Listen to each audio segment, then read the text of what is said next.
vô đây, tao khô máu với mày luôn á.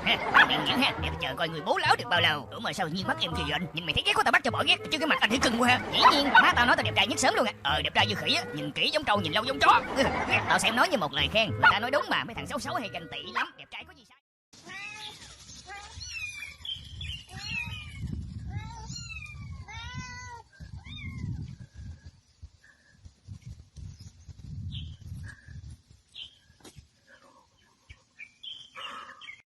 Trời buồn trời đổ cơn mưa, ta buồn ta ngủ từ trưa đến chiều.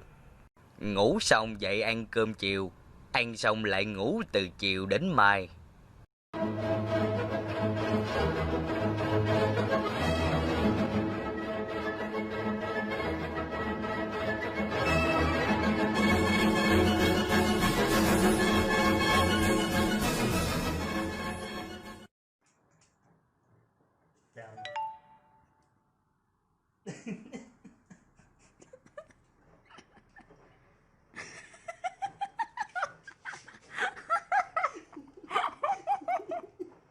Don't be suspicious. Don't be suspicious.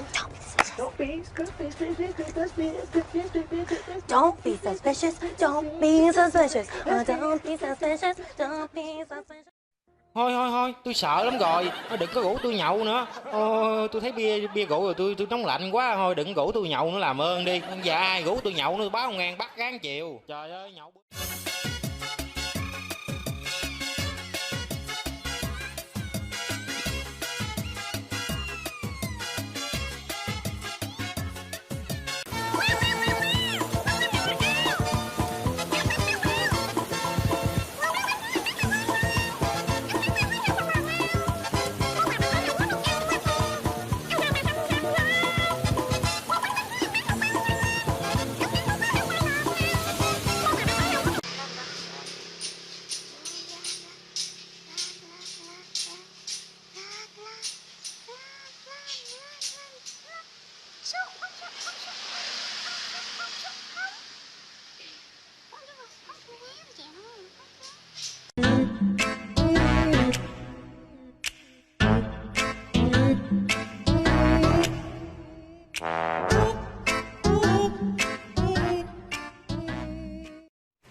Lo.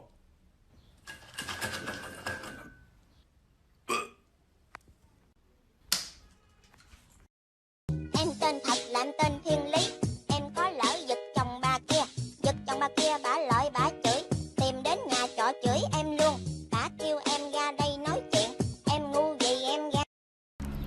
Quando seu cabelo tiver esse movimento, a gente conversa, tá?